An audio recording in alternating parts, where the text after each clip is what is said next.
각국의 지배력에 도전하는 세력들은 종종 불안함을 느끼며 그 걱정이 커질 때 그들은 군사 행동으로 전환하는 경향이 있습니다. 그러므로 현재와 같은 상황에서 시진핑이 이끄는 중국이 대만을 무력으로 통일할 기회는 더 이상 있지 않을 수도 있습니다. 트럼프는 자신을 강하게 보이고 싶어 합니다. 이러한 두 세력 사이에 무력 충돌 가능성이 여전히 남아 있습니다.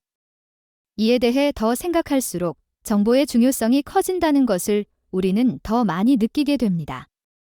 트럼프가 인터뷰에서 중국이 무력으로 대만을 병합하려 할 때 미국이 어떻게 할 것인지 질문받았을 때 그는 그러한 질문에 대한 답변이 미국의 협상에서의 이점을 약화시킬 것이라고 말했고, 그의 개인적인 의견은 미국의 이익을 극대화하기 위해 비밀로 유지되어야 한다고 말했습니다. 트럼프와는 달리 바이든 대통령은 중국이 대만을 침공하려 할 경우 무력으로 막겠다는 의사를 명확하게 밝혔습니다. 이는 트럼프 시절에 미국이 대만을 보호하려는 결심이 그리 강하지 않았던 것처럼 보이게 하여 중국이 기회를 보았을 가능성을 시사합니다. 실제로 미국 내에서 트럼프가 중국에 압력을 가하고 중국과의 관계를 단절하려 하며 대만을 그들에게 선물로 주는 것이 가장 큰 선물이 될 수 있다는 비판이 있습니다. 과거에 미국은 자국이 필요로 하는 모든 반도체를 생산하는 나라였지만 지금은 90%가 대만에 의해 생산되고 있습니다. 트럼프는 동맹보다는 돈을 더 중요시하는 것처럼 보입니다. 과연 트럼프가 대만을 포기할까요? 어쨌든 트럼프도 한때 미국 대통령이었으므로 미국이 직면한 안보 도전에 대해 모를 리 없습니다. 대만의 위치는 무엇인가요? 미국에게 대만은 중국의 붉은 물결이 태평양으로 밀려드는 것을 막는 가장 중요한 방어벽입니다.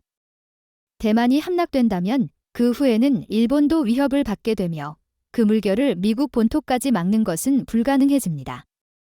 하지만 트럼프는 개인적 이익을 사용하여 목표를 달성하는 것 대신 전통적인 외교 및 안보 작업을 수행하는 이들이 가져야 할 가치를 높이는 일을 하지 않았습니다. 이는 중국이 상황을 이용할 수 있음을 의미합니다. 올해 미국 대통령 선거에서 트럼프가 재선되면 중국 경제에 어떤 영향을 미칠까요?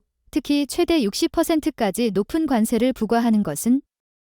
트럼프는 자신을 관세맨, 테리프만이라고 칭하며 미국과 미국 국민의 경제적 이익을 위해 수입품에 관세를 부과할 것이라고 선언했습니다. 이는 그의 재선 캠페인의 일부로 수입품에 대해 10%, 중국에서 오는 상품에 대해서는 60%의 관세를 부과하겠다고 말했습니다. 60%라는 관세율은 지나치게 높은 것으로 보이며 문제를 일으킬 수 있습니다. 이 뒤에 있는 생각은 미국이 관세를 너무 낮게 유지해왔으며 이로 인해 중국과 다른 국가들이 미국을 착취할 수 있었다는 것입니다. 이제 트럼프는 다른 국가들이 관세를 내야 한다고 말하며 그 돈을 미국이 사용할 수 있게 할 것입니다.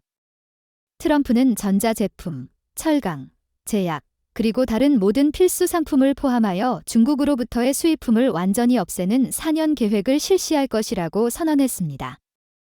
왜냐하면 미국 대통령의 임기가 4년이기 때문입니다.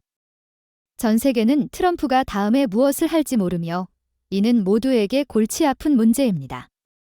트럼프의 일기에서 그는 불법 이민자들의 유입을 막기 위해 멕시코와의 국경에 장벽을 세우기로 한 결정을 포함해 미국을 이끄는 그의 리더십 스타일을 보여주었습니다. 이 예에서 볼 수 있듯이 국내에서조차 불법 이민의 완전한 차단이 필요하다고 생각하는 사람들이 있지만 실제로 장벽 건설은 그것이 단지 지지자들에게 자신을 과시하기 위한 수단이라고 생각하게 만든 사람들도 많습니다. 일부는 그렇게 행동함으로써 그런 점을 과시한다고 말합니다. 그래서 트럼프가 일반적으로 10%의 관세를, 특히 중국에 대해서는 60%의 관세를 부과하겠다고 말할 때 그는 단순히 말만 하는 대신 민주당 정부와 달리 노동자들을 보호하는 척하면서 글로벌 시장을 열고 사람들을 어렵게 만든다는 이미지와는 다르다는 것을 보여주기 위해 특정 상품에 대해 실제로 이 정책을 적용할 수도 있습니다. 저는 그가 이를 시도할 것이라고 생각합니다. 트럼프에 대해 미국의 정치 전문가들은 그가 말과 메시지에서 일관성이 없다고 평가합니다. 하지만 우리는 그가 하는 말에 주의를 기울여야 합니다. 트럼프의 중국과의 분리에 대한 관점은 극단적인 수준에 도달한 것처럼 보입니다. 온라인에는 트럼프가 선거 캠페인 동안 제시한 472개의 주요 정책 포인트를 요약한 웹사이트가 있으며 이 중에는 중국에 대한 최혜국 대우, MFN, 제거에 대한 언급도 포함되어 있습니다. 최혜국 대우는 자유무역 체계의 기반이며 어떤 국가에도 특별히 좋거나 나쁜 대우를 하지 않고 모든 국가를 동등하게 대하는 것을 원칙으로 합니다. 따라서 중국에 대한 최혜국 대우를 제거하는 것입니다. 중국으로부터의 최우대 권리를 박탈하는 것은 그들에게 높은 벌칙적 관세를 부과하고 싶다는 의미로 해석됩니다. 이 주장을 지지하기 위해 여러 논리가 제시되었습니다. 미국은 처음부터 제1의 지배국가가 아니었습니다.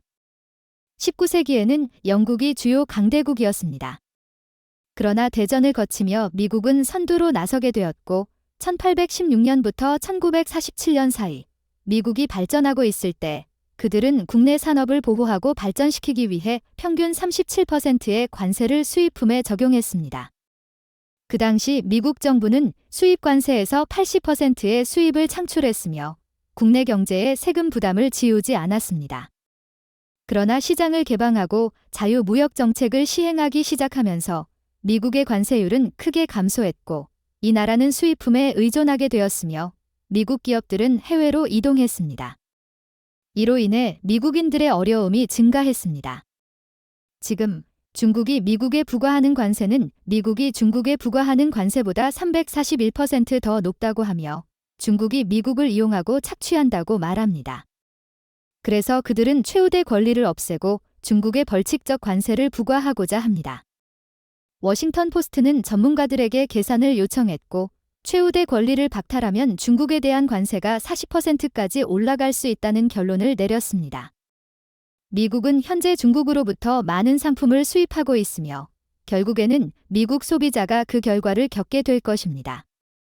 이는 미국의 경제학자들이 논의하고 있는 문제입니다. 경제학자들은 종종 애플과 테슬라 같은 대기업뿐만 아니라 많은 미국 기업들이 여전히 중국을 자신들의 생산 중심지로 보고 있다고 말합니다. 그럼에도 불구하고 트럼프와 그의 주요 고문들은 세금을 올리고 중국과의 관계를 조정하는 것에 대해 말하고 있습니다. 트럼프만이 아니라 트럼프의 무역 정책 두뇌 중 하나인 로버트 라이트하이저, 미국 정부의 무역 대표로서 베트남을 포함한 다른 국가들에 대한 무역 압력을 가하는 주요 기관의 책임자였던 사람도 이러한 견해를 가지고 있습니다. 그는 중국 상품 가격 인상과 일부 중국 공장이 직면한 어려움이 부수적인 결과일 수 있지만 그것이 가야 할 길이라고 믿습니다. 라이트하이저는 무역 거래에는 무료가 없다라는 제목의 책을 썼는데 거기에서 그는 무역에서 좋은 점만 나오는 것이 아니라 그와 함께 다양한 비용이 발생한다고 말합니다. 이는 무역이 단순히 이익만을 가져다 주지 않고 그 과정에서 발생하는 다양한 사회적, 경제적 비용을 고려해야 함을 의미합니다. 라이트하이저의 관점에서 볼 때 중국과의 무역 정책 조정은 미국의 장기적인 이익을 위해 필요한 조치입니다.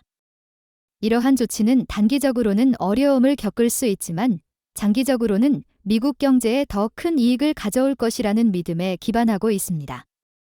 이와 같은 접근 방식은 트럼프 행정부의 무역 정책이 단순한 보호주의를 넘어서 미국의 경제적 주권을 강화하고 글로벌 시장에서 더 나은 조건을 협상하기 위한 전략적 움직임으로 해석될 수 있습니다. 트럼프가 미국 대통령이 되어 중국에 대한 압박을 계속한다면 시진핑은 어떻게 반응할까요? 미국과 유럽의 국제정치 학자들은 트럼프 시대의 시진핑이 미국과 그 동맹국 사이의 균형을 찾는 전략을 채택할 수 있다고 생각합니다. 트럼프는 나토와 같은 유럽의 공동 안보기구와 긴장된 분위기를 조성했으며 러시아의 침략을 촉구하고 다른 국가들에 대한 제재를 가하는 등의 발언으로 긴장을 높였습니다.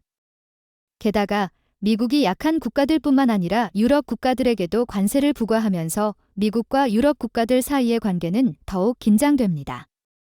미국은 멕시코, 동남아시아, 일본, 한국에서 저렴한 상품을 수입함으로써 중국에 대한 의존도를 줄일 수 있지만 유럽은 중국에 대한 경제적 의존도가 더 높습니다.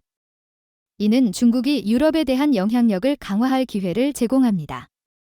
바이든 행정부 하에서 미국과 유럽 사이의 관계는 나쁘지 않았지만 트럼프가 다시 등장함으로써 중국은 유럽 국가들에게 손을 내밀고 트럼프로부터 압박을 받는 공통의 경험을 바탕으로 관계 개선을 모색할 수 있습니다. 우리는 여러분의 문제를 해결해주지 않을 것입니다. 우리는 우리 일에만 관심이 있습니다. 이러한 트럼프의 관점은 미국과 중국, 기타 아시아 국가들, 중동, 남미, 아프리카와 같은 다른 국가들 사이의 관계가 더욱 긴장될 가능성이 있음을 의미합니다. 이는 중국이 이러한 지역에서 자신의 영향력을 확대할 기회를 만들어줍니다. 일부 국제정치 전문가들은 중국이 실제로 트럼프의 재선을 원한다고 생각하는데, 이는 바이든이 지지력을 강화하고 중국을 고립시키려는 전략을 채택함으로써 중국을 부정적인 위치에 놓고 미국과 그 동맹국을 긍정적인 힘으로 만들기 때문입니다. 함께 중국에 맞서자는 바이든의 글로벌 전략은 트럼프와는 다릅니다. 그렇기 때문에 트럼프가 대통령이 되더라도 미중 관계가 곧 좋아질 것이라고 생각하기는 어렵습니다. 트럼프는 선거 캠페인에서 강력한 미군을 다시 구축하겠다는 계획을 분명히 했으며, 이는 마초적 성향을 가진 사람으로서의 힘을 과시하고 싶어하는 경향을 반영합니다. 이는 두 강대국 사이의 충돌 가능성을 더욱 높입니다. 한 국제정치 전문가는 전쟁을 지진에 비유했는데, 정확히 언제 일어날지 예측할 수는 없지만 그로 인한 에너지 축적을 분석할 수 있다고 설명했습니다. 트럼프가 재선에 성공한다면 두 국가 간의 가격 전쟁은 매우 치열할 것입니다. 미중 갈등은 그들만의 문제가 아니라 우리에게도 영향을 미치므로 우리는 세계를 편견 없이 객관적으로 바라보려는 노력이 필요합니다. 오늘 비디오에 관심 가져주셔서 감사합니다.